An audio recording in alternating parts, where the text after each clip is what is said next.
Chapter 5 And a Handsome Prince Who Lived Far, Far Away. Meanwhile, across the Sea of Serenity, which separated the Isle of the Lost from the rest of the world, lay the USA, the United States of Oron, a land of peace and enchantment, prosperity and delight, which encompassed all the good kingdoms. To the east lay the colorful domes of the Sultan's seat, where Aladdin and Jasmine lived, not far from where Mulan and Li Shang guarded the imperial palace. To the north was Charming Castle, owned by Cinderella and her king, next door to Honeymoon Cottage, the 40-bedroom palace that Aurora and Philip called home. And to the south, one could spy the lanterns of Rapunzel and Eugene Fitzherbert's divine domicile, near the spot on the coast where Ariel and Eric had made their under and over-the-sea royal residence at Seaside. But right in the center was the grandest castle in all of Oron, with lavish turrets and balconies, its highest towers flying the proud blue and gold banner of the good old USA. Inside the magnificent building were many ballrooms, great rooms, and staterooms, a formal dining room that could seat hundreds where everyone was made to feel like a pampered guest, and a wondrous library that held all the books that were ever written. This was all fitting, of course, because this was Castle Beast, home of King Beast and Queen Belle, the seat of Oron. 20 years ago, King Beast unified all the fairy tale lands into one under his crown, and for the past 2 decades, he had ruled over his good citizens with strong and fair judgment, and only occasionally a tiny bit of his beastly temper. Belle had a calming influence on the hot-headed Beast. She was not just the love of his life, but the pacifier of his moods, the voice of reason in a gathering storm, and the mother of his only child. The jewel in the crown was their handsome son, 15-year-old Prince Ben. There had been no fairies at his christening to bestow gifts, perhaps because he did not need any. Ben was as handsome as his father, with his strong brow and chisel-cut cheekbones. But he had his mother's gentle eyes and keen intelligence. He was a golden boy in every way, with a good heart and a winning spirit, captain of the tourney team, friend to all, destined to rule Oron one day. In short, he was the very sort of person that the people of the Isle of the Lost despised. And, as on the Isle of the Lost, magic was no longer a factor in daily life in Oron either. King Beast and Queen Belle stressed scholarship above enchantment, exhorting the young people to work hard instead of relying on fairy spells or dragon friends for help. Because Beast was the most powerful figure in all the kingdoms, when he proposed the new work ethic, nobody argued against him. It was indeed a new, once upon a time, for the people of the fabled fairy tale lands. But even without magic, life in Oron was close to perfect. The sun always shone, the birds always chirped, there was never more than a 5-minute wait at the DFMV, the Department of Four-Lane Magical Vehicles. And if everyone wasn't happy all the time, it's not as if this were heaven. Get a grip, people. Everyone was content. Except, of course, when they weren't. Isn't that always the way? The kingdoms vary short, or fluffy, or furry, or minuscule, and sometimes animal sidekicks were causing problems again. Sidekicks United, they call themselves, and they were far from happy. They were, in a word, disgruntled. Well then, how can we help you today? Let's see. Ben wasn't talking to anyone but a piece of paper, or 1,000 pieces. He stared down at the documents in front of him, tapping them with his pen. His father had asked him to lead the council meeting that morning, part of the training for becoming king in a few months. As was tradition, the firstborn child of the royal household would take the throne of Oron at 16 years of age. Beast and Belle were ready to retire.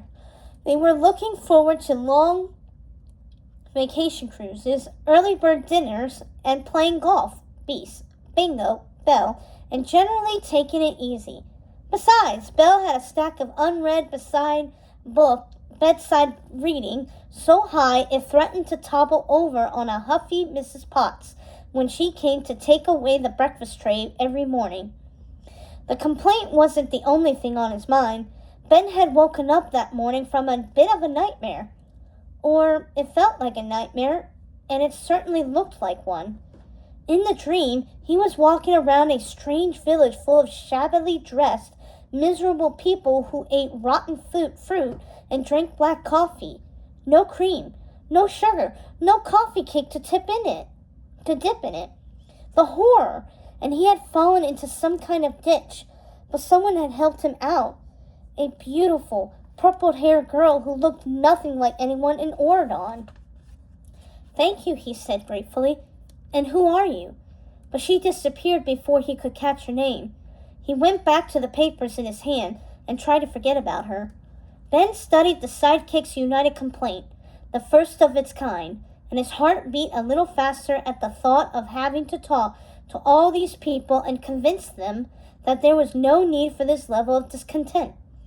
He sighed, until a familiar voice interrupted his reverie.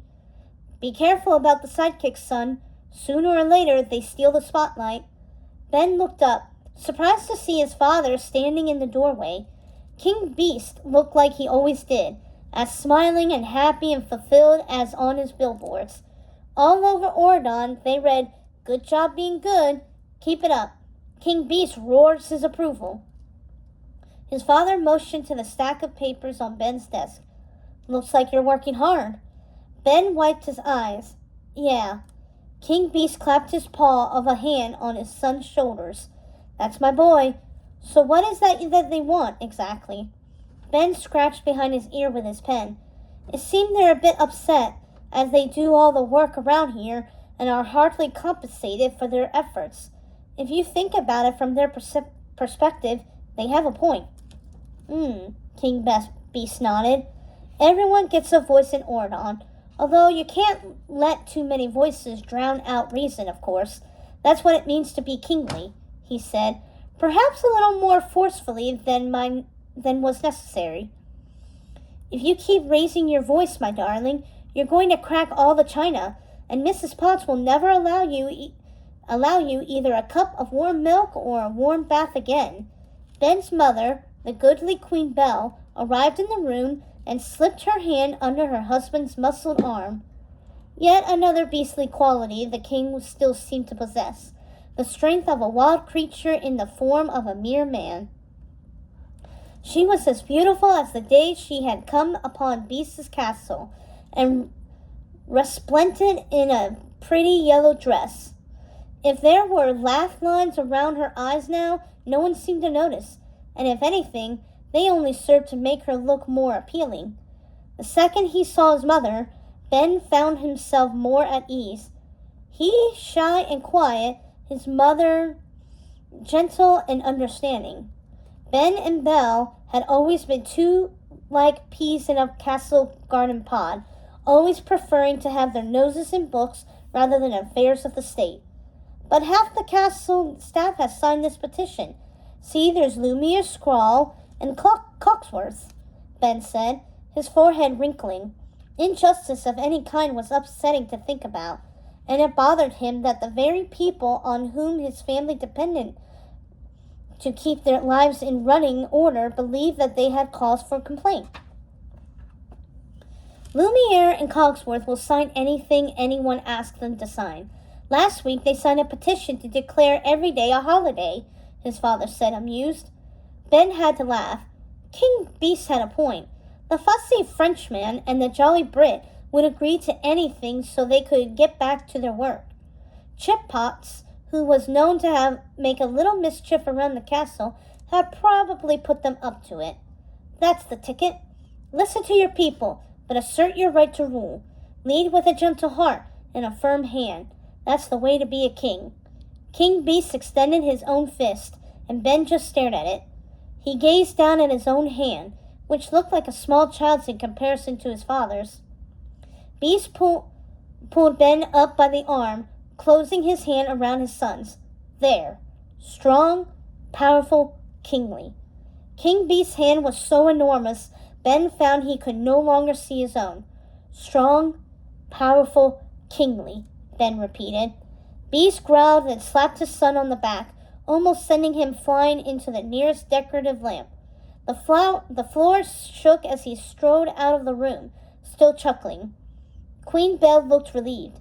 Beast was not above making a joke at his own expense, though he was much less forgiving when anyone else attempted the same line of humor. She put her arms around her son, drawing him close.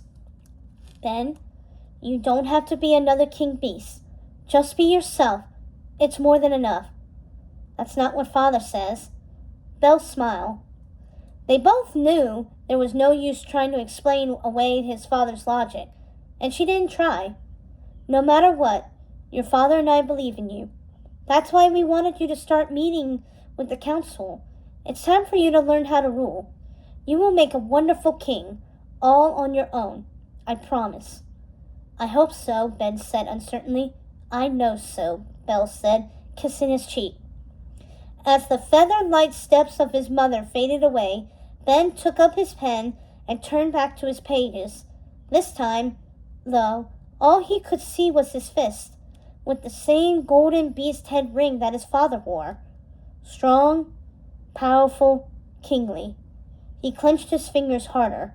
Ben swore he would make his father proud.